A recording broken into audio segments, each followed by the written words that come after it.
મંગળચંદ્ર શરૂઆત કરે.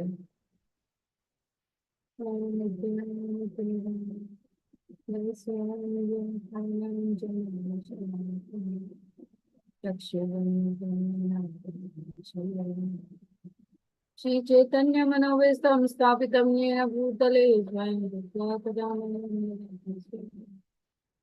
વંદૈહમ શ્રી ગુરુ શ્રી ગુરુ શ્રી રૂપમ સાગજાતામ સગણ રઘુનાથામ તમ તમ સચિવમ સાગરતમ સાગરતમ તમ સંતમ કૃષ્ણ ચૈતન્ય શ્રી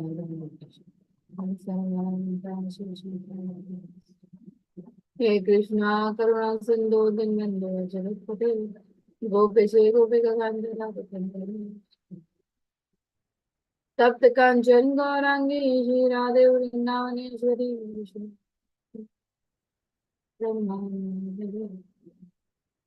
પંચકલ્પતરુપશ્ય પતિતાનાં પાવનેભ્યો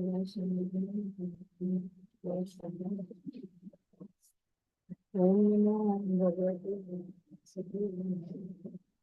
ઓમ નમો ભગવતે ઓમ નમો વિષ્ણુપાદાય કૃષ્ણેક્ષાય ગોતમે શ્રીમતે નમસ્તે સરસ્વતી દેવે ગૌરવાણી પ્રચારિણે જય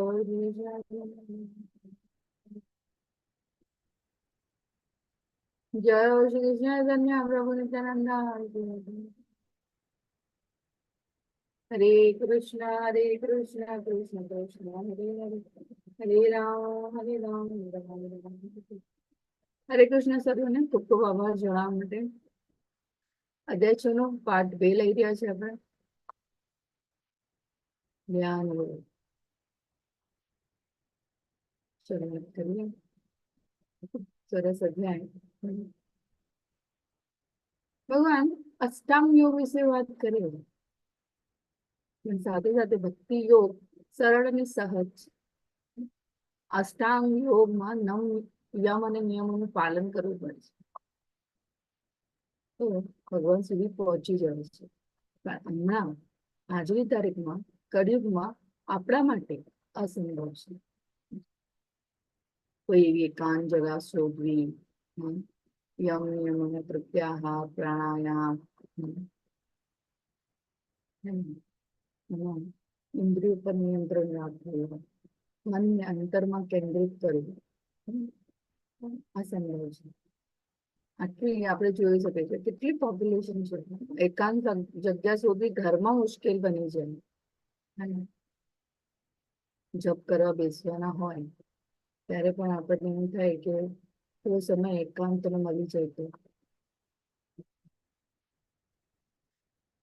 અષ્ટાંગ યોગમાં અહીંયા જ્ઞાન ભગવાન આપ્યું છે કે હા, પહેલાના સમયમાં જયારે સત્યુગ હતું, જ્યારે મનુષ્યની આયુ લાખ વર્ષ હતી, એની મતિ, એની બુદ્ધિ મેધાવ્ય ત્યારે શક્ય. પણ આજે કળિયુગમાં આપણા માટે સરળ ને સહજ ચિત્તની મહાપ્રભુએ આપેલા મહામંત્રને ફક્ત જપ માત્ર કરવાથી આપણે કહેવાય ઉદ્ધાર થાય.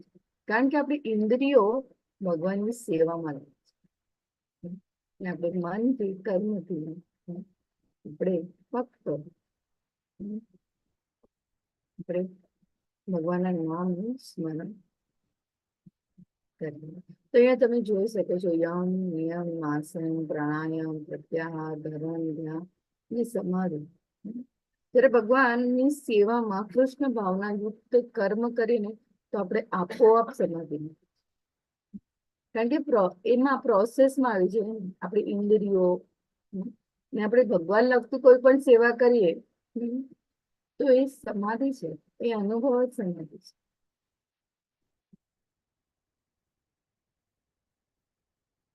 આપણે આ બધા અલગ અલગ પ્રકારો જોયા કે કેવી રીતના એકાંત જગામાં જઈને પૂજઘાત પાથરવી. અને આપણે જોઈએ છે ને કે એવા યોગા અલગ અલગ જાતના કેન્દ્રો ખુલ્યા છે, પણ શું એ આપણને ભગવાન સાથે જોડે છે? આપણે એની પણ ચર્ચા કાલે કરીએ.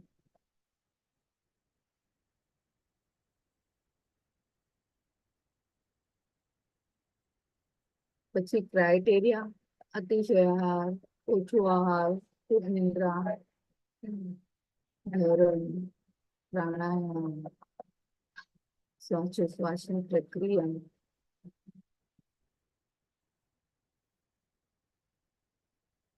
જેવી રીતે વાયુ રહી સ્થાનમાં દીવો અસ્થિર થતો નથી, તેવી જ રીતે જ યોગીનું મન વશમાં હોય છે, તે દિવ્ય આત્માના ધ્યાનમાં સદા સ્થિર રહે છે.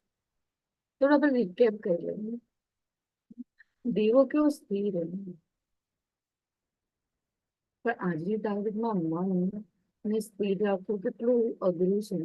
ડિસ્ટ્રેક્શન આપણે જોઈએ છે કેટલા બધા છે. Four regulative principles we need to follow. આપણે 4 સિદ્ધાંત, ધર્મના સિદ્ધાંતોનું પાલન કરવું ખૂબ જરૂરી છે. 4 સિદ્ધાંતો કયા કયા છે? અરે ભગવાન, કોઈને યાદ છે?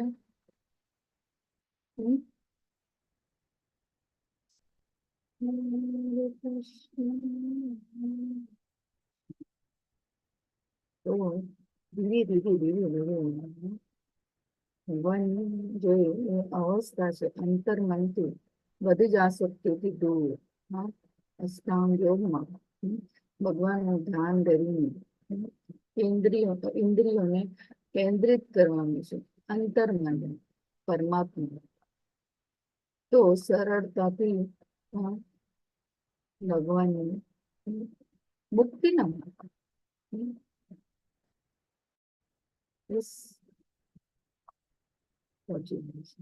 હવે આપણે શરૂઆત કરીએ પાર્ટ 2 માં. વિભાગ ચોથો: અસ્વસ્થ મનને નિયંત્રિત કરવાની આવશ્યકતા. મન પર નિયંત્રણની કરણી એક મુશ્કેલ પ્રક્રિયા છે. તેમ છતાં સતત અભ્યાસ અને અનાસક્તિ દ્વારા જ મનનું નિયંત્રણ આવશ્યક ગણાયેલ છે. મન પર નિયંત્રણ કરણી એક મુશ્કેલ પ્રક્રિયા છે, પણ ભગવાન જવાબ પણ આપે છે ને. આગળ જોઈએ આપણે.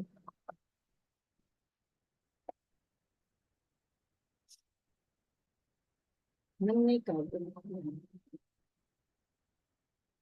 ખૂબ જટિલ છે અવસ્થા, ખૂબ જરૂરી પણ છે. જો આધ્યાત્મિક માર્ગે આપણે આગળ જતા હોય તો મનને જ આગળ નિયંત્રણ કરવું જોઈએ. મન જ આપણે જોયું ને કે લગામ, બુદ્ધિ મનને લગામ આપે ત્યાં 5 ઇન્દ્રિયો અહીંયાથી ત્યાં દોડતી અને એક તરફ લાવતી. આપણે જોયું મન મિત્ર તરીકે અને શત્રુ તરીકે પણ કામ કરે છે. બે લગામ, એ લગામ ના આપવામાં આવે તો ઘોડો પણ ક્યાં જઈને અટકે, શું કરી નાખે, બધું તહેસ નહેસ કરે. આઈ હોપ મારો અવાજ બરાબર આવી ગયો છે. હરે કૃષ્ણ. હા માતાજી, આવે છે. તો અહીંયા અર્જુન વાચ યોયમ યોગ સત્વયા પ્રોક્ત સામ્યેન મધુસૂદન એતસ્યાહં ન પશ્યામિ ચંચલયત્વા સ્થિતિ સ્થિરામ. મધુસૂદન, મધુ નામનો રાક્ષસનો મધ કરનારા. તો મારા મનમાં આવેલા શંકારૂપી રાક્ષસ જે છે એનું નિકંદન કરો. અર્જુને કહ્યું, હે મધુસૂદન, આપે જે યોગ પદ્ધતિ સંક્ષેપમાં વર્ણવી છે તે મને અવ્યવહારુ તથા નભાવી ન શકાય એવી લાગે છે, કારણ કે મન ચંચળ તથા અસ્થિર હોય છે. એટલું મહાન યોદ્ધા. હમ.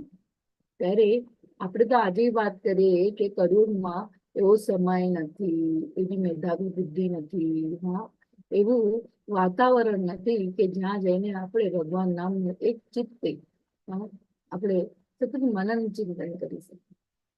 પણ અહીંયા એક મહાન યોદ્ધા, જેને બધું જ બધા પર કાબુ મેળવ્યો છે, મન પર કાબુ મેળવ્યો છે.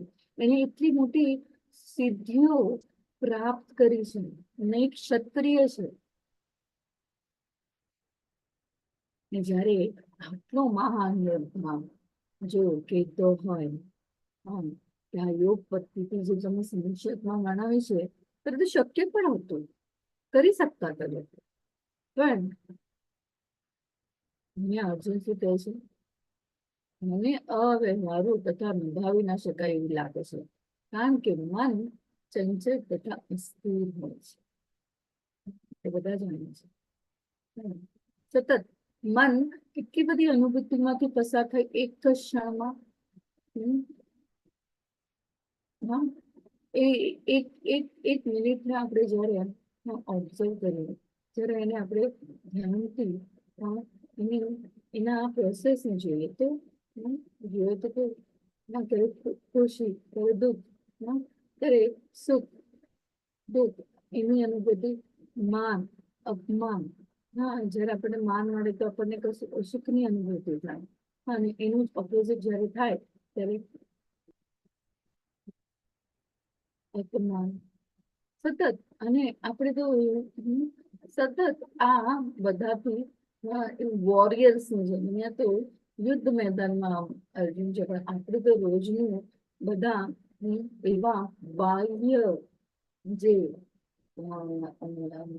કહેવાય ને, બાહ્ય રીતે આપણે કેટલા, અને આંતરિક રીતે પણ બાહ્ય રીતે આવતા એ વાત પરિસ્થિતિઓને સામનો કરવો, અને આંતરિક રીતે પણ મનમાં દ્વંદ્વો તો ચાલુ જ છે.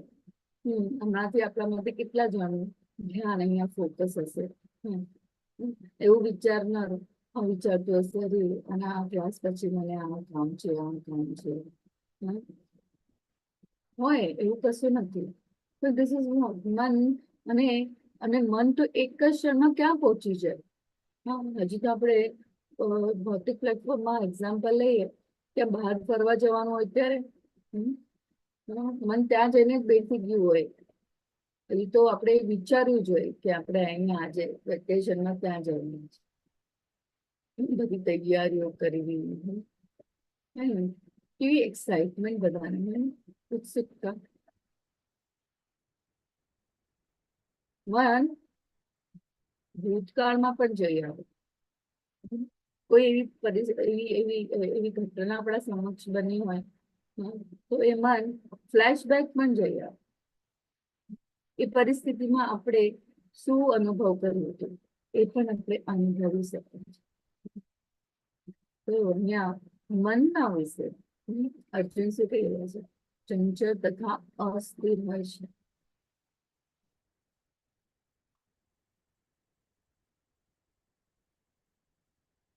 ને કહે છે હે કૃષ્ણ, મન ચંચળ, ઉંચરખંડ, દુરાગ્રહી તથા અત્યંત બળવાન છે, અને તેથી તેને વશમાં રાખવું એ મને વાયુને વશમાં રાખવાથી પણ વધારે અઘરું લાગે છે.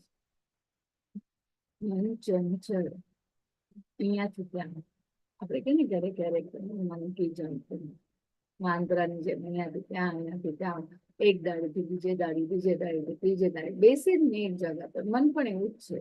ઉચ્ચરખંડ, પોતાના મન પ્રમાણે કરવું, અને હંમેશા શોર્ટકટ, હા, એકદમ ઇઝી વે ગમે. થોડી મહેનત કરવી પડે ને ત્યાં આનાકાની કરે. દુરાગ્રહી, સાંભળે જ ના, અત્યંત બળવાન છે. એટલે આપણે મન દ્વારા કંટ્રોલ નથી થવાનું, એટલે મનને કંટ્રોલ કરવાનું છે. જ્યારે ભક્તિમાં આપણને આગળ વધવું હોય આધ્યાત્મિક રીતે, તો એને નિયંત્રણમાં રાખવું ખૂબ જરૂરી છે. અહીંયા આટલા મોટા મહાન યોદ્ધા અર્જુન કહેવાય છે, વાયુને વશમાં રાખી શકવું, પણ મન વશમાં એ અઘરું છે. શ્રી ભગવાન વાચ અસંશય મહાભાવો નિગ્રહં ચલમ અભ્યાસેન તુ કૌંતેય વૈરાગેણ ચ ગૃહ્યતે. ભગવાન શ્રી કૃષ્ણએ કહ્યું, એ મહાબાહો કુંતી પુત્ર, નિસંદેહ ચંચળ મનને વશ કરવું એ અત્યંત અઘરું છે, પરંતુ યથાયોગ્ય અભ્યાસ તથા વૈરાગ્ય દ્વારા તેને વશ કરવું શક્ય છે. ભગવાન અહીંયા ગુરુ તરીકે શિષ્યને હંમેશા પ્રોત્સાહિત કરે, ઉત્સાહિત કરે. મહાબાહ કુંતી પુત્ર, મહાબાહ તો એક યાદ રાખજો કે મોટું મહાન યોદ્ધા છે મહાબાહો. નિસંદેહ ચંચળ મનને વશ કરવું એ અત્યંત અઘરું છે. કારણ કે ભગવાન અગ્રી થાય છે એના વાત પર. હા, સાચું કે છે કે આ ચંચળ મનને વશ કરવું અત્યંત અઘરું છે, પરંતુ યથાયોગ્ય અભ્યાસ તથા વૈરાગ્ય દ્વારા તેને વશ કરવું શક્ય છે. યથાયોગ્ય અભ્યાસ. જ્યારે આપણે નાના હતા ને ત્યારે આપણે ભૌતિક પ્લેટફોર્મ આપણને બધાને ખબર છે કે ગણિત કરવું હોય તો ઘડિયા તો કરવા જરૂરી જ છે, યાદ કરવા જરૂરી જ છે. તો એ રીતના કેટલા તરત રોજની રોજ રોજ રોજ જ એનો અભ્યાસ કરાવતો. એમ કહેવામાં આવતું કે કોઈ ઊંઘમાંથી બી ઉઠાડે ને તમને આવડવું જોઈએ.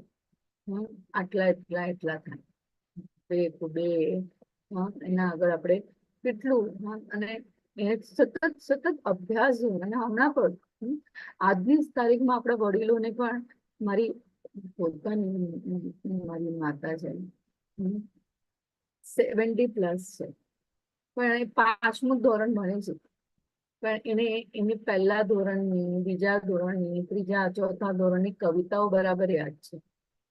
અને વધારે મોસ્ટલી એ લોકોને ભજન હતા, એટલે એ લોકોને એકદમ સરસ રીતે યાદ છે. કવિતા પણ એવી રીતના જ યાદ. અને ઘડિયા તો એ લોકોને આપણને ના આવડે, કારણ કે આપણે તો આંગળીના ટેરવા ના શોર્ટકટમાં આવી ગયા. મોબાઈલમાં આવી ગયા, કેલ્ક્યુલેટરમાં આવી.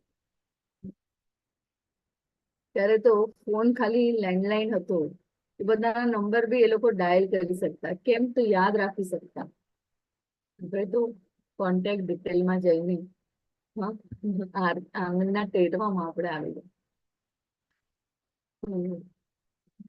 યથા યોગ્ય અભ્યાસ. મેં કોઈને પૂછ્યું તમને લોકોને કે 4 રેગ્યુલેટિવ પ્રિન્સિપલ કયા છે? ખ્યાલ છે કોઈને?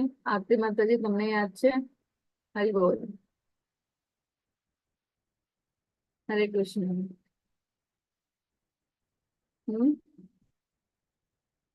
હું ઇંગ્લિશમાં બોલું ને તમે ગુજરાતીમાં બોલો, યાદ આવે એમ. મને કોઈને યાદ છે 4 રેગ્યુલેટિવ પ્રિન્સિપલ, 4 રેગ્યુલેટિવ પ્રિન્સિપલ?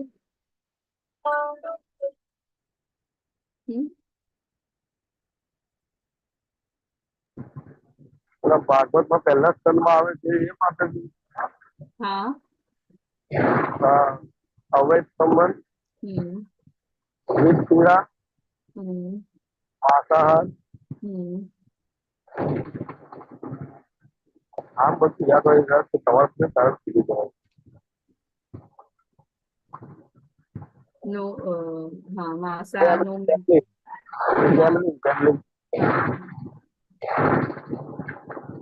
અહીંયા 4 થઈ ગયા ને. હા બાપુજી, થેન્ક યુ. હરે કૃષ્ણ. તો ખૂબ સરસ. અહીંયા તમે કહ્યું યથા યોગ્ય અભ્યાસ. આ બધું છે, આ 4 સૈદ્ધાંતિક સિદ્ધાંતો છે જેને આપણે હંમેશા ફોલો કરવાનું.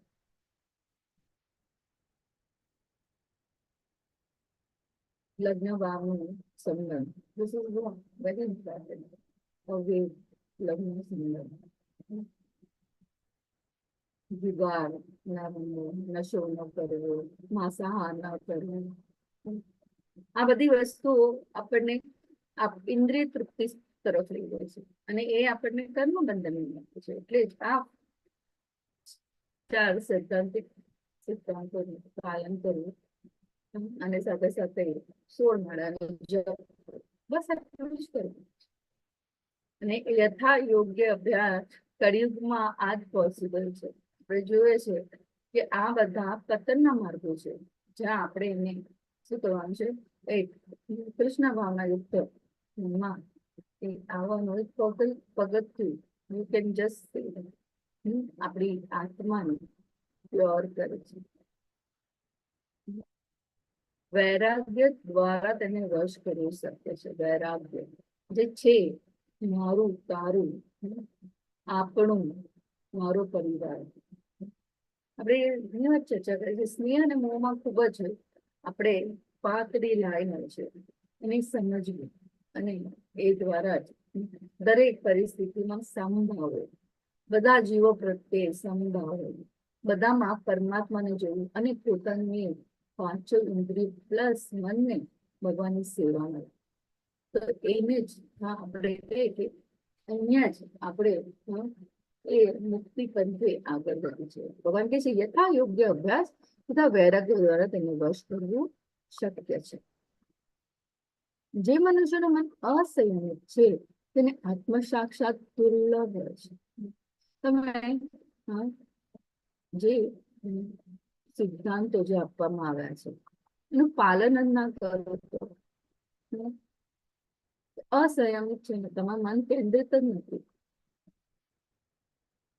બાહ્ય રીતે તમે એવા યોગા કેન્દ્રોમાં જાઓ, બાહ્ય રીતે તો તમે એમ વિચારો હું યોગા કરું છું, અરે વાહ મને કેટલું સરસ ફીલ થાય છે, હું આંખ બંધ કરીને ધ્યાન અવસ્થામાં જતો રહું છું. પણ ધ્યાન અવસ્થા શું ભગવાન સાથે જોડે છે તમને?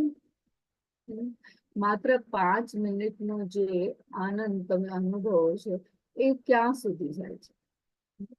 તમે એ ભગવાન સાથે જોડાવા સાથે એ ઇન્દ્રિયોને ભગવાનની સેવામાં, તમે જો કર્મયોગી, જ્ઞાન યોગી, હઠ યોગી, બધા યોગીઓનો એક જ ધ્યેય ભગવાનની પ્રાપ્તિ. પણ એ પ્રાપ્તિ ક્યારે સંભવ છે? જ્યારે તમે ભક્તિને એમાં જોડી, સેવાને જોડી દો. જ્યાં સુધી તમે સેવાને ન જોડો ત્યાં સુધી તમે એ લક્ષ્ય પ્રાપ્ત કરી શકતા નથી. અને અહીંયા અષ્ટાંગ યોગમાં પણ અમુક નિયમોનું તમે પાલન કરો તો તમે મુક્તિના માર્ગે જઈ શકો છો, એને તમે અચીવ કરી શકો છો, પામી શકો છો, પ્રાપ્ત કરી શકો છો. જે મનુષ્યનું મન અસંયમિત છે તેને આત્મ સાક્ષાત્કાર દુર્લભ છે, પરંતુ જેનું મન સંયમિત છે તથા જે યોગ્ય ઉપાય દ્વારા પ્રયત્ન કરે છે તેને નિશ્ચિતપણે સફળતા પ્રાપ્ત થાય છે. મારો અભિપ્રાય છે. ભગવાન મને પોતાનો અભિપ્રાય કહે છે કે શું જરૂરી છે, શું નથી જરૂરી. યોગ્ય ઉપાય એ બોનોફાઇડ ગુરુના અંડરમાં રહીને એ જ્ઞાનને આત્મસાત કરો અને પછી એ તરફ પ્રાણાયામ કરો, એ નિશ્ચિતપણે સફળતા પ્રાપ્ત થાય. તો નિષ્ફળ યોગીનું સ્થિતિ કહે. હવે અહીંયા અર્જુન પૂછે કે ચલો જેને પણ પ્રયત્ન તો કરવાની શરૂઆત કરી તો એનું શું, એનું ગંતવ્ય શું? 5મા વિભાગમાં આપણે એના વિશે ચર્ચા કરીશું કે નિષ્ફળ યોગીનું સ્થિતિ કઈ, ભક્તિ અધૂરી રહી જાય તો શું ગતિ થાય છે, સમય બગાડ્યો શું? ભગવાનના નામનું તમે જો પણ ચિંતન કરો, આપણે ઘણી વાર એવી ચર્ચા કરી શકાય છે કે કેરી ફોરવર્ડ થાય છે. જ્યાં તમે શરૂઆત કરી અને 25%, 30% જેટલું તમે કહો you can A carry forward બીજા જન્મમાં કેરી ફોરવર્ડ થઈ શકે છે. પણ ભૌતિક જ્ઞાન જેને તમે લો છો તે અહીંનું જ રહી જાય છે. આપણે જો અશાશ્વત છે, અસ્થાયી છે, જે આપણી સાથે રહેવાનું નથી. આ ક્ષણ પણ એક એક ક્ષણ જ્યાં આપણે ભગવાન નામનું સ્મરણ કર્યા છે એ એક એક ક્ષણને આપણે કેવી રીતના પહેલા ભૌતિક પ્લેટફોર્મમાં હતા જ્યારે આધ્યાત્મિક જ્ઞાન નહોતું તો આપણે કેવી રીતના વ્યય કરતા હતા.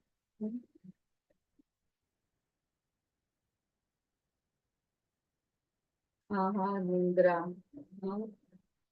સ્વરક્ષણ અને મૈથુન, આમાં જ આ તો પશુઓ પણ કરે છે, પણ આપણામાં શું વિશેષ છે?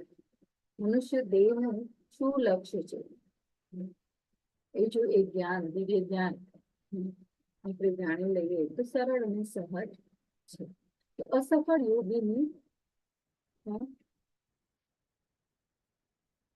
મંજિલ શું છે? અસફળ યોગીનું ગંતવ્ય શું છે?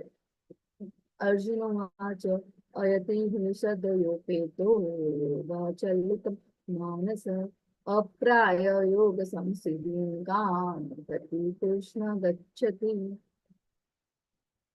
કઈ ગતિ છે? અર્જુને કહ્યું, હે કૃષ્ણ, અસફળ યોગીની શી ગતિ થાય છે કે જે શરૂઆતમાં આત્મ સાક્ષાત્કારની પ્રક્રિયાને શ્રદ્ધાપૂર્વક ગ્રહણ કરે છે, પરંતુ પછીથી ભૌતિકતાના કારણે તેમાંથી વિચલિત થઈ જાય છે અને તેના પરિણામ સ્વરૂપ યોગ સિદ્ધિને પામી શકતો નથી.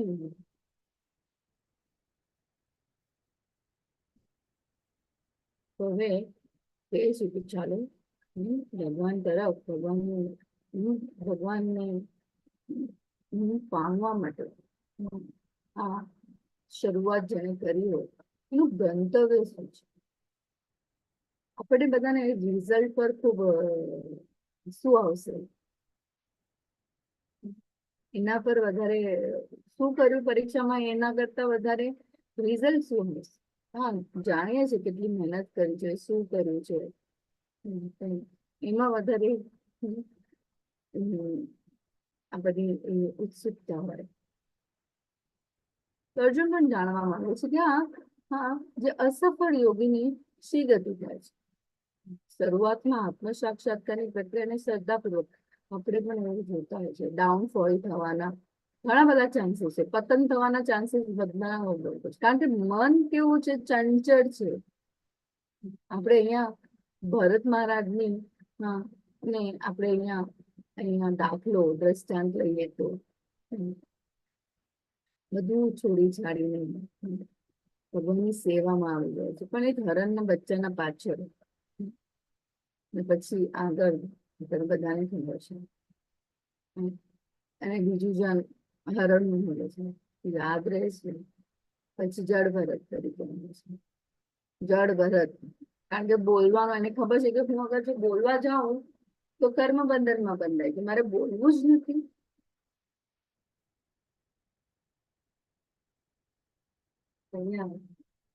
પછીથી ભૌતિકતાને કારણે તેમાંથી વિચલિત થઈ જાય છે, તેના પરિણામ સ્વરૂપ યોગ સિદ્ધિને પામી શકતો નથી. પૂછે છે, હે મહામંડળ કૃષ્ણ, શું અધ્યાત્મ પ્રાપ્તિના માર્ગથી ભ્રષ્ટ થયેલો એવો મનુષ્ય આધ્યાત્મિક તથા ભૌતિક બંને સફળોમાંથી પતન પામતો નથી અને છિન્ન ભિન્ન થયેલા વાદળની જેમ નષ્ટ થતો નથી, જેના પરિણામે તેને માટે કોઈ લોકમાં કોઈ સ્થાન નથી રહેતું? શું થાય છે? બધા મહદઅંશે જેને એમ થાય કે આ જીવનમાં કશું છે મને છોડી છાડીને જતો જાય પણ છે, થોડા સમય માટે સિદ્ધિ પ્રાપ્ત પણ કરી રહે છે, પણ જે કે એ પ્રેક્ટિસ, એ દ્રઢ નિશ્ચયતા ના હોવાના કારણે અમુક સમય માટે એને સિદ્ધિ પ્રાપ્ત થઈ જાય છે, બધું મેળવી લે છે, પણ એ મન જે કહેવાય ને કે એક પરંપરા દ્વારા આવેલું જ્ઞાન, કોઈ ગુરુના માર્ગદર્શન નહીં, તો મનનું ભટકવું તો નક્કી જ છે. ગુરુ ગુરુની પરિભાષા શું છે? આચરણ કરેલું, આચાર્યોએ આચરણ કરેલું અને આત્મસાત કરેલું આ જ્ઞાન. અને ગુરુ શું છે? ગુરુ એ એક કડી છે આપણા અને ભગવાન વચ્ચેની. ગુરુ પોતાના મંતવ્ય આપે છે ના, ભગવાને આપેલા એ જ્ઞાનને એઝ ઇટ ઇઝ આપણને એમના માર્ગદર્શન હેઠળ આપણને દોરે છે. પણ મનને છે ને સાંભળવું નથી હોતું. અચ્છા, આટલા વખતથી આ મેં કર્યું, આ બધું આમ જ. હમ. હજી પણ એનામાં એ સ્વભાવ છે, સ્વકેન્દ્રિત. હમ. જીવનો સ્વભાવ જ છે દાસ, ભગવાનના દાસ, ભગવાનના સેવક તરીકે. આજે આપણે અહીંયા શા માટે છે એનું કારણ પણ એ છે કે આપણને ઇન્ડિપેન્ડન્ટ કહેવાય ને, ઇન્ડિપેન્ડન્ટ સ્વતંત્રતા જોઈએ. જે દિવસે એ સ્વતંત્રતા મન વિચારે છે એ દિવસે કર્મ બંધનમાં બદલાય. તો અહીંયા શું અધ્યાત્મ પ્રાપ્તિના માર્ગે ભ્રષ્ટ થયેલો એવો મનુષ્ય આધ્યાત્મિક તથા ભૌતિક બંને સફળતાઓમાંથી પતન પામતો નથી. અમુક આપણે જોઈએ એવા ઘણા સંપ્રદાયના લોકો ત્યાં સુધી પહોંચી પણ જાય, હા, પછી તરત જ એ ડાઉનફોલ થાય. કારણ કે એને એની જે સિદ્ધિ પ્રાપ્ત કરી હોય એને એને એમ થાય છે કે હા આ ઇક્વિવેલન્ટ. ત્યારે પણ કોઈ ભગવાનની ભગવાનની તુલનામાં આવી જ નહીં શકે. ભગવાન સ્વભાવ શું છે, પણ જયારે એ પોતાને કરતા માની લે ત્યારે એનો પતન થવાનો ચાન્સીસ વધી શકે.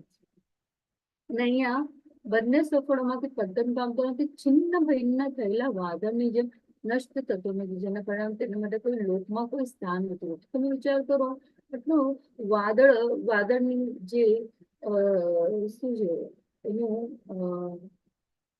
એક લાક્ષણિકતા શું છે કે બધા ભેગા થઈને એક મોટું વાદળ બની શકે છે, પણ એમાંથી છૂટું પડેલું એ વાદળ નું કોઈ મહત્વ રહેતું નથી. કારણ કે એની ક્ષમતામાંથી એ ક્ષમતા એનાથી છૂટો પડેલો છે, એનો જે સ્વભાવ છે એનાથી છૂટો. કારણ કે અગર આટલું મોટું વાદળ વરસાવી શકે છે વરસાદ જગતમાં, પણ એની એ એક વાદળની જે કહેવાય ને લાક્ષણિક એ ખોઈ બેસે છે, એનું એ અસ્તિત્વ ખોઈ બેસે છે. જ્યાં સુધી એ સાથે છે ત્યાં સુધી એનું એ અસ્તિત્વ ટકી રહે છે, પણ જે મેં છૂટવું પડે છે તેમ એ છિન્ન ભિન્ન થયેલા વાદળની જેમ નષ્ટ થતો નથી, જેના પરિણામ તેના માટે કોઈ લોકમાં સ્થાન નથી રહેતું. તો અહીંયા આગળ જેમ જેમ આપણે વધશું પૂર્ણ પુરુષોત્તમ પરમેશ્વર બોલ્યા,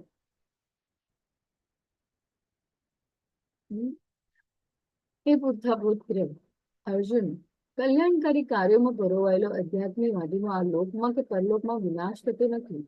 એ મિત્ર, ભલું કરવા વાળાની કદાપી અધોગતિ થતી નથી.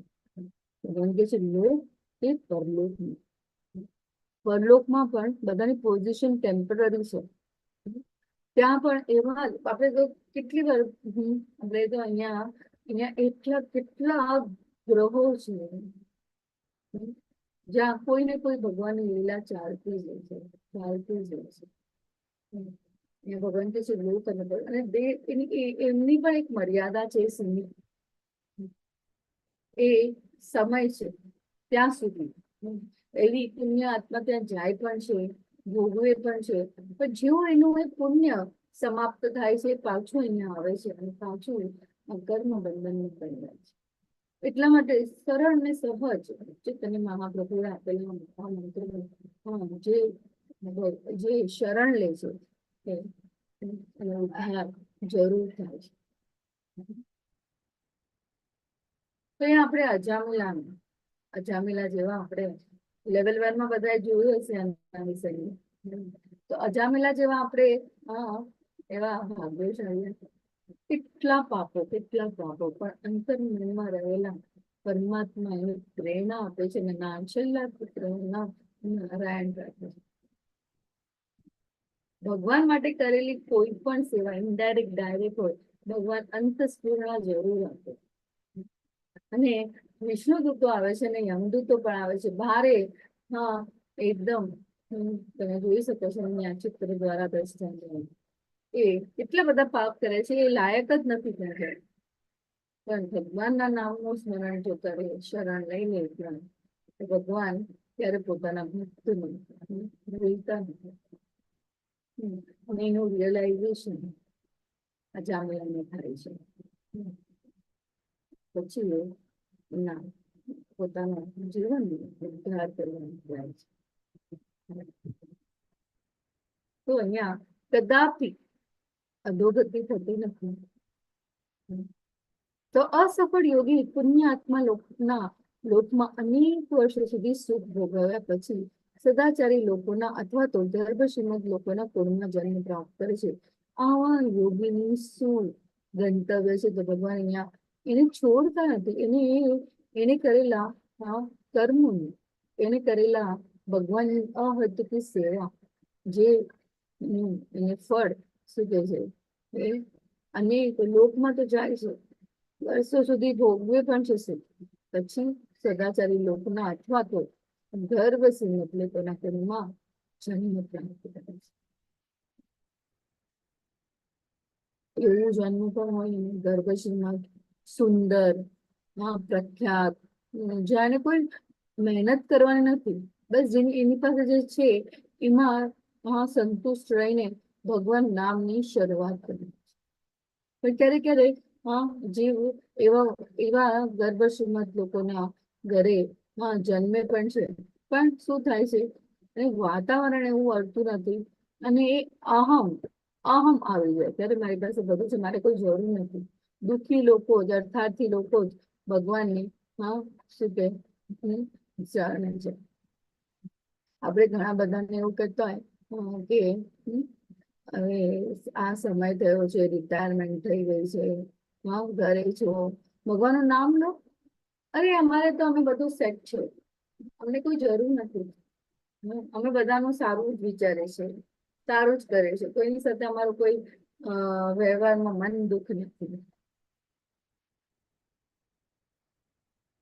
કેટલું ચાલતું હોય છે ને કે આપણને જે લાભ થયો, જે મનુષ્ય જે ભગવાને આપણને અહીંયા ગીતામાં જે જ્ઞાન આપ્યું છે એ આત્મસાત કરી લે તો એનું જીવન ઉદ્ધાર થઈ જાય. જેટલા પણ સમય બચે, જેટલું જીવન વિશે શેષ છે એને વિશેષ કેવું ભગવાનની સેવા દ્વારા.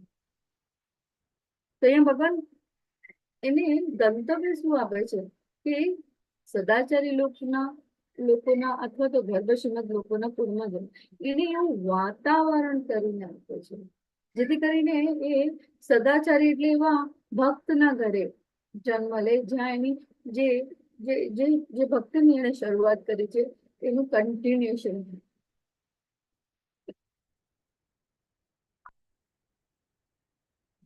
અથવા જો દીર્ઘ યોગાભ્યાસ પછી અસફળ રહેતો તો તે એવા અધ્યાત્મવાદીના કુળમાં જન્મ પામે છે જેઓ અતિશય જ્ઞાનવાન છે.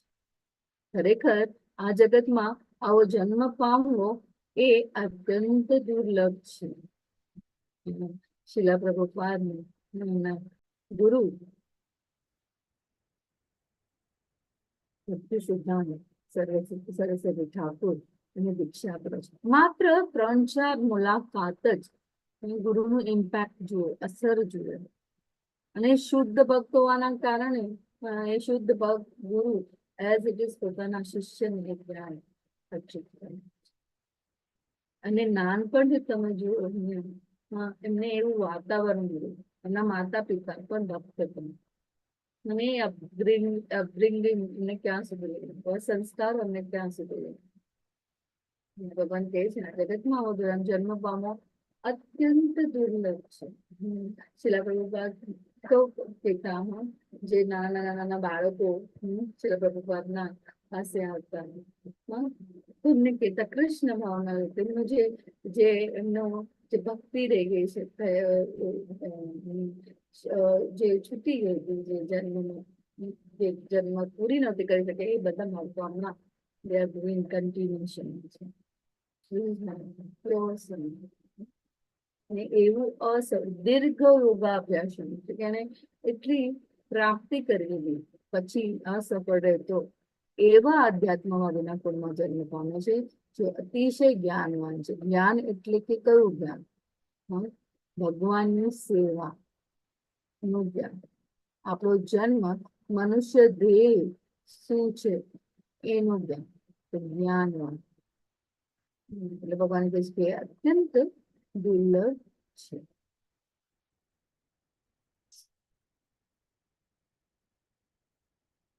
હે કુરુનંદન, આવો જન્મ પામીને તે પોતાના પૂર્વ દેહની દેવી ચેતના પુનઃ પ્રાપ્ત કરે છે અને પૂર્ણ સફળતા પ્રાપ્ત કરવાના ઉદ્દેશથી તે વધારે ઉન્નતિ પામવાનો પ્રયાસ કરે છે.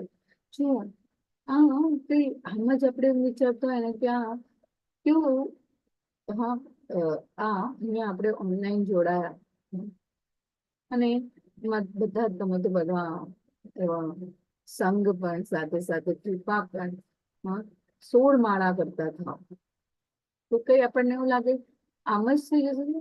ના, એવી કોઈ, હા, અહીંયા કે છે ને ભગવાન અહીંયા કે પૂર્વ દેહની દેવી ચેતના પુનઃ પ્રાપ્ત કરે છે. જે સમય આવવાથી, હા, એ આપણને વિનતીને સાથે જોડે છે. એવા બધા જ આપણી જે પ્રકૃતિ જે છે, હા, એવા એવા એવું કહેવાય ને કે એવું વાતાવરણ, એવી સ્થિતિ ક્રિએટ કરે છે જેથી કરીને આપણે, હા, આપણે જોડાઈએ છીએ ને એ પ્રોસેસમાં જોડાવાથી આપણું કન્ટિન્યુએશન થાય છે.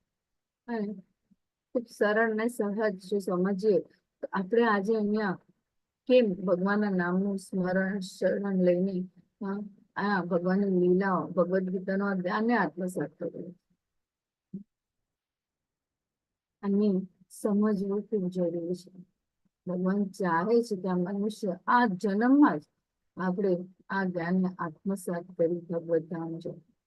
ખૂબ સરળ છે, ખૂબ સહજ પણ છે, પણ હજી પણ આપણે આ મનને, આ અષ્ટાંગ યોગના આ અધ્યાયમાં આપણને મન કેવી રીતના નિયંત્રિત કરવું ખૂબ સરસ રીતે ભગવાન સમજાવે છે. અને જે શક્ય છે એ જ આપણે કરી શકવાના છે. કળિયુગમાં પણ આ સરળ અને સહજ જે છે ફક્ત ભગવાન નામનું શરણ. હરે કૃષ્ણ કૃષ્ણ કૃષ્ણ હરે હરે, હરે રામ રામ.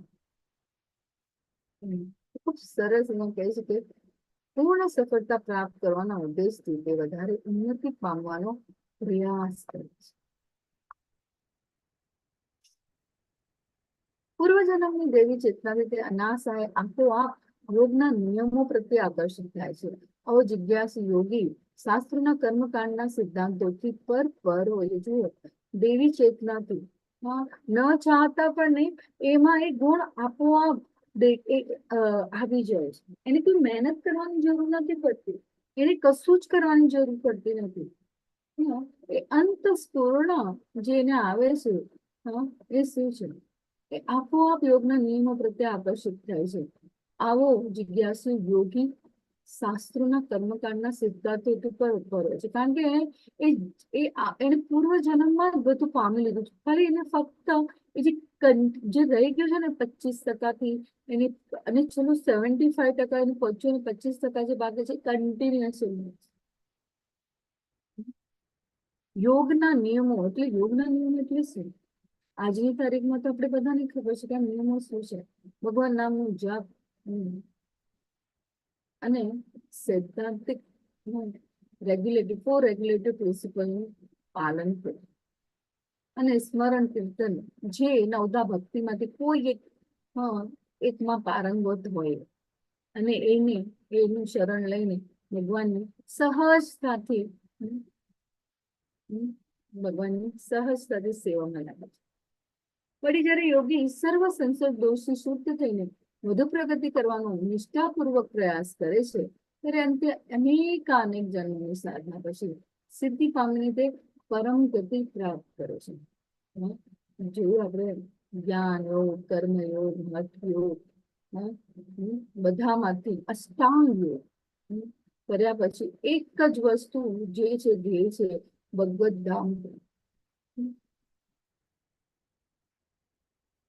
એટલા યોગ પછી જ્યારે એનું પ્યોરિફિકેશન થાય, જ્યારે એની સમજમાં આવે કે ભગવાનની સેવા જ સર્વોપરી સેવા છે, જેથી કરીને ભગવાન સાથે સંલગ્ન થાય છે ને મુક્તિ માર્ગે પ્રાણાયામ કરે છે ને સિદ્ધિ પામીને તે પરમ ગતિ પ્રાપ્ત કરે છે. તો નિષ્ફળ યોગી સારા પરિવારમાં જન્મે છે. આજાર ભરતનું આપણે દ્રષ્ટાંત. અને આ રાજા જ્યારે બધાને ખબર હશે આ દ્રશ્યામ હે ને કે રાજા જાય છે એક ત્યાં એ હમ, પાલખી લઈને જતા હોય છે રાજા. ત્યારે એમની પાલખી ઉચ્ચાર્જન જોઈએ તો એક જે પાલખી ઉઠાવવા વાળો હોય એક જણ ઓછું પડી જાય છે કારણ કે કશું તો થાય છે, તબિયત બગડે છે, શું છે. પણ પછી બધા જળ બળદને શોધીને લઈ આવે છે. જયારે જળ બળદ ચાલે છે તે નીચે આવતી જે કીડીઓને પણ સંભાળીને પગ ના પડી જાય, ક્યાં હું બંધનમાં ના બંધાય, જેનું મોઢું તો બિલકુલ નહીં. કેટલું બોલાવે પછી જયારે એ રાજા ઉતરે છે ને પછી એ આત્મ સાક્ષાત્કારી શબ્દો જે બોલે છે ત્યારે એ પણ એમનું રાજા પણ એમનું શરણ લે છે. પ્રારંભિક તબક્કાના જીવનમાં દેવી ચેતનાને પુનર્જીત કરે છે. સ્વાભાવિક રીતે જ યોગિક સિદ્ધાંતો તરફ આકર્ષક આપણે ઉદાહરણો પણ છે. તો સૌથી સર્વોચ્ચ યોગી આ વિભાગ 4 46 શ્લોક. યોગીઓ જ્ઞાની, સકામ કર્મી અને તપસ્વીઓ કરતા મહાન.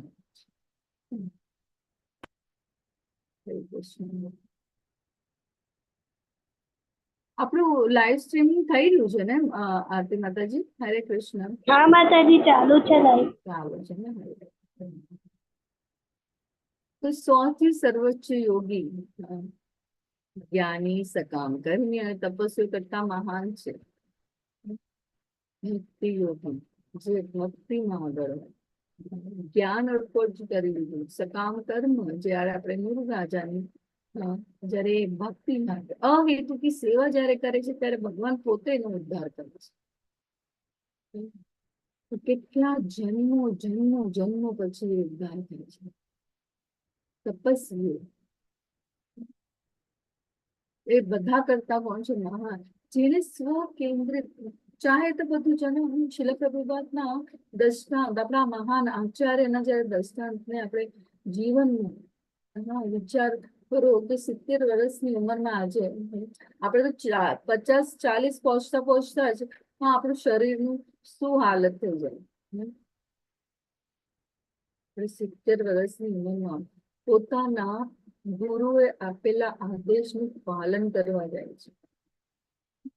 એવું નથી કે ભારતમાં એમણે કોઈ મહેનત નહીં કરી કે ટ્રાય નહીં કર્યું, પણ પાશ્ચાત દેશનું ત્યારે તો નવીનતા હતી, બધા પાશ્ચાત દેશનું અનુકરણ ખૂબ કરતા. જાય છે 2 વર્ષ સતત કીર્તન, જલદીપમાં માલવાહક શીપમાં જાય છે અને એમાં હાર્ટ એટેક પણ આવે છે. પણ બધું જ ભગવાનની કૃપા.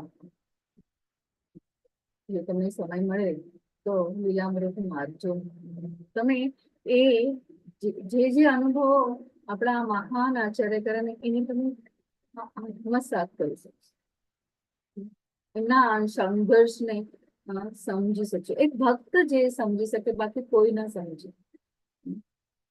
જેના મનમાં સંશય હોય ને ત્યારે પણ શરણાગત ના જાય, એને હજી પણ ડાઉટફુલ હોય તો ક્યારે પણ એ શરણાગત ના છે. તમે એ પરિપક્વ અવસ્થામાં જ નથી આવ્યું, તમારું એ એક્સેપ્ટન્સ જ નથી આવ્યું. તો બધા યોગીઓ કરતા ભક્તિ યોગ, ભગવાન સદાથી કીધું છે કે તમારા શરીરને, તમારી ઇન્દ્રિયોને ભગવાનની સેવામાં લાવો. બધા યોગીઓમાંથી જેઓ સંપૂર્ણ શ્રદ્ધા સાથે હંમેશા કૃષ્ણ વિશે વિચારે છે અને તેમની ગુણાતીત પ્રેમાળ સેવા આપે છે, તે બધામાં સર્વોચ્ચ છે. ભગવાને કીધું એટલે ભગવાન અર્જુનને પણ યુદ્ધ કરવા પ્રેરિત કરે છે કે તું જે પણ કરે છે તું મને અર્પિત કર, ફળની ઈચ્છા નહીં કર. અને જે કરે છે એ સંપૂર્ણ રીતે, પૂર્ણ રીતે શ્રદ્ધાથી કર. આપણે પણ આપણા બાળકોને એવી રીતના જ ભૌતિક પ્લેટફોર્મમાં જયારે વાંચવા બેસે કે વિદ્યાર્થી જીવન જીવતો હોય કે જીવનમાં કોઈ એવી એની પરિસ્થિતિ આવે તો આપણે પણ કહીએ છીએ માર્ગદર્શન આપતા હોય છે. તો ભગવાન તો અહીંયા જીવન મનુષ્ય જીવનનું ધ્યેય છે એને સમજાવવાનો પ્રયત્ન કરે છે. અને આચાર્યો પણ આપણને આચરણ દ્વારા સમજાવે છે. એ ગુરુ એક કડી માધ્યમ તરીકે આપણા જીવનમાં આવે છે.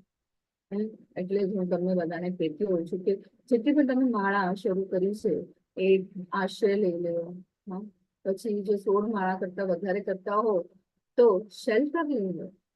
ખૂબ જરૂરી છે જીવનમાં ગુરુનું. યોગી પુરુષ તપસ્વી જ્ઞાની તથા કર્મી કરતા શ્રેષ્ઠ હોય છે. માટે હે અર્જુન સર્વ પરિસ્થિતિમાં તું યોગી થા. યોગી એટલે કે ભગવાન સાથે જોડા. અહીંયા યોગાના અર્થને અલગ રીતે લઈ લેવામાં આવે છે. યોગા એટલે ફક્ત શારીરિક નહીં, માનસિક થોડી 2 મિનિટની શાંતિની જે અસ્થાયી છે, જે ટેમ્પરરી છે, પણ શાશ્વત જે ભગવાન સાથે આપણને જોડે છે એ તો મહત્વનું છે. અષ્ટાંગ યોગનો નિયમ યમ નિયમ કેમ સમજાવવાનું? જ્યારે અર્જુન કહે છે કે હું તો આ બધું છોડી છાડીને જતો રહેવાનું છું, ભગવાન એને એ વિશેની પણ જ્ઞાન આપે છે કે શું સરળ છે, શું કરી શકાય જેથી કરીને આપણે ભગવત ધામ જઈ શકીએ. તો અહીંયા યોગી પુરુષ તપસ્વી જ્ઞાની તથા કર્મી કરતા શ્રેષ્ઠ હોય છે. તો સર્વ પરિસ્થિતિમાં તો યોગી થાય. ભગવાન કહે છે ને વૈરાગ્ય ત્યાગ જે છે એમાં સંતુષ્ટ રહેવું અને બધા જીવનની સંભાળ અને કૃષ્ણ ભાવના યુક્ત કર્મ કરવું ખૂબ જરૂરી છે. તો અન્ય તમામ યોગો ભક્તિ યોગના લક્ષ્ય માટેની પ્રગતિ છે. ડાયરેક્ટ અહીંયા કર્મયોગ, જ્ઞાન યોગ, અષ્ટાંગ યોગ સર્વોપરી છે ભક્તિ યોગ જે સરળ અને સહજ છે. આપણા જેવા આપણે કેટલું સ્ટ્રગલ કરીને 70 સુધી પહોંચી ગયા તો પણ મોટી વાત છે. આજે આપણે ઘણા બધા શું વિચારતા હોય છે કે હજી તો વાર છે, ભક્તિ કરવાની હજી તો વાર છે, ભગવાનનું નામ લેવાનું તો વાર છે. બ્રિજ કોર્સમાં નો ઓફેન્સ કોઈના માટે જજમેન્ટ નહીં કરીને પણ આ ડિસ્કશન થઈ રહ્યું હતું, વાતો થઈ રહી હતી કે આજે બધાને આ ટેન્શન કહેવાય ને કે જોઈતું હોય નાના નાના ગ્રુપમાં, ક્લબોમાં કોઈ પ્રસંગ આવે તો કોમ્પિટિશન થાય. જ્યારે આપણે નાનપણથી જ આ વસ્તુને વધારે પ્રોત્સાહિત કર્યું છે કે કોમ્પિટિટિવ બનવું, સક્સેસફુલ બનવું, જીવનમાં આગળ વધવું. બસ એક જ ભૌતિક પ્લેટફોર્મમાં આ જ વસ્તુને આપણે અગ્રગણ્ય અને એને જ આપણે વિચારી લેતા હોય કે આ તો જીવનનું લક્ષ્ય છે, સક્સેસ થવું. પણ મૂળ જે ઉદ્દેશ છે જીવનનો મનુષ્ય દેહને એને આપણે ભૂલી જઈએ છીએ. કર્મ દ્વારા, જ્ઞાન યોગ દ્વારા, અષ્ટાંગ યોગ દ્વારા આ બધું એ સતત ચાલતું હોય છે. પણ જયારે સરળ ને સહજ જે છે શાસ્ત્રોયુક્ત કર્મ કરવું અને નીતિ નિયમોનું પાલન કરવું જો આપણે સમજી જોઈએ તો ખૂબ સરળ અને સહજ છે. એટલા માટે ભગવદ ગીતાને લાઈફ મેન્યુઅલ કીધું છે કે જીવનને કેવી રીતના જીવવું. જો આપણે એની એઝ ઇટ ઇઝ જીવતા હોય, શાસ્ત્રોયુક્ત કર્મ કરતા હોય, ભગવાનની સેવામાં જ લાગેલા તો સરળ છે. જે આવ્યું એઝ ઇટ ઇઝ લીધું તો આ સરળ છે. એટલે ભક્તિ યોગમાં દરેક ઇન્દ્રિયો એ આપણને એ સમાધિ અવસ્થામાં જ લઈ જાય, કારણ કે આપણે ભગવાન સાથે જોડાઈ જઈએ. તમે જે કેટલી વાર આપણે આ દ્રષ્ટાંત લીધું છે કે ભોગ બનાવવાની પ્રક્રિયામાં જો શરૂઆત કરીએ આપણે તો કેટલું પ્લાનિંગ કરીએ ને. આપણે જમવાનું બનાવવાનું તો શું બનાવવાનું છે, ચા બનાવવાનું છે, આ એ જ વસ્તુ, બે જ વસ્તુ છે, બંને વસ્તુ એક ભૌતિક પ્લેટફોર્મ પર છે ને હવે કૃષ્ણ યુક્ત કર્મ છે. કેટલું છે તફાવત, શું છે સમર્પણ ભાવ ક્યાં છે? પેલા આમ લાગે પરિવાર માટે આ રોજનું જ ખાવાનું, રોજનું. તો જયારે આ જ વસ્તુને આપણે કૃષ્ણ ભાવના યુક્ત કર્મ કરી દઈએ તો ભગવાન માટે બને, ભગવાનને શું મળશે? ભગવાન શું કરશે? આ બનાવ્યું, આ માટે આ વસ્તુની જરૂર છે, એનું પ્લાનિંગ આપણે કરવું. સરળ ને સહજ વસ્તુ એક જ છે, પણ perspective ચેન્જ થઈ ગયો, આપણે વિચારવાની દિશા બદલાઈ ગઈ. તો ખૂબ સરળ છે આ ભક્તિ યોગ. તો સરળ અને સહજ જે છે આપણા માટે ભક્તિ યોગ, આ કર્મ યોગ, જ્ઞાન યોગ, અષ્ટાંગ યોગ દ્વારા આપણે સીડીઓ ચડીને આવ્યા છે. પણ સરળ અને સહજ જે છે, ભગવાનની કૃપા અને ગુરુની કૃપા દ્વારા આપણે ભક્તિ યોગમાં આગળ વધીએ, ફક્ત ભગવાનના નામનું સ્મરણ અને શરણ. તો સર્વ યોગીઓથી સર્વોચ્ચ યોગી કોણ છે? સર્વોચ્ચ યોગી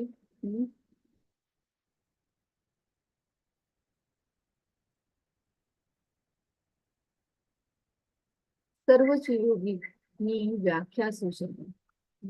સર્વયોગીઓમાંથી જે યોગી અત્યંત શ્રદ્ધાપૂર્વક મારું પારાયણ કરે છે, પોતાના અંતકરણમાં મારું જ ચિંતન કરે છે અને મારી દિવ્ય પ્રેમમય સેવા કરે છે, તે યોગમાં મારી સાથે અત્યંત ગાઢ રીતે સંકળાયેલો છે. અને બધામાં સર્વોચ્ચ આ જ મારો મત છે. અષ્ટાંગ યોગ વિશે ભગવાને આપણને માહિતી આપી ભગવદ ગીતામાં. આ પણ એક મુક્તિ માર્ગ છે. એમાં કોઈ ભગવાને એમ નથી કહેતું કે આ કરવા યોગ્ય નથી, પણ આ અહીંયા હમણાં કળિયુગમાં કરી ન શકાય, પોસિબલ જ નથી. એવું યમ નિયમોનું પાલન કરવું. મન કેવું છે? ભગવાન અર્જુને પણ કીધું, મન વાયુ કરતા પણ વાયુને હું કંટ્રોલ કરી શકું, પણ મનને એ કેવું છે? પોતાની રીતે ઈચ્છું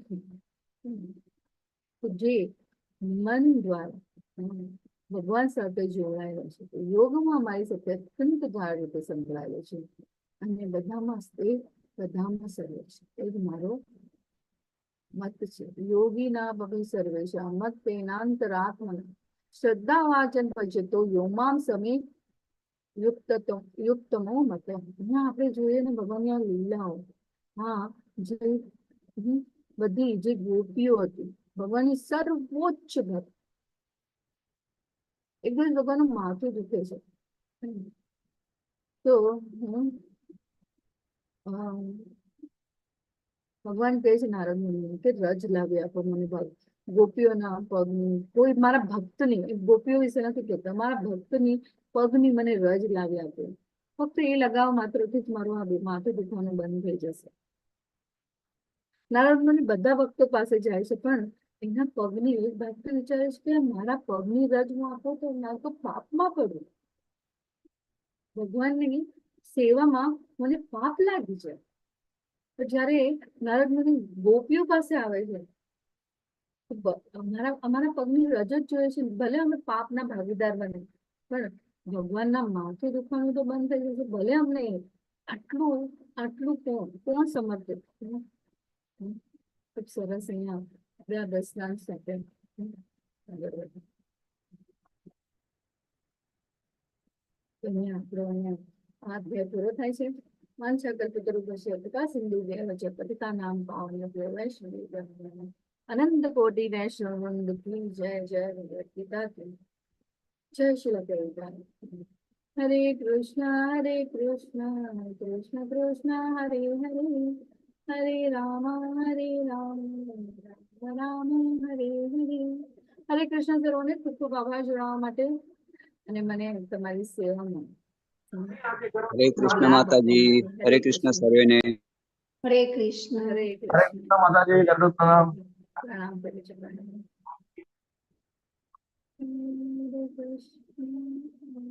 હરે કૃષ્ણ માતાજી. હરે કૃષ્ણ ધર્મેશ. હરે કૃષ્ણ.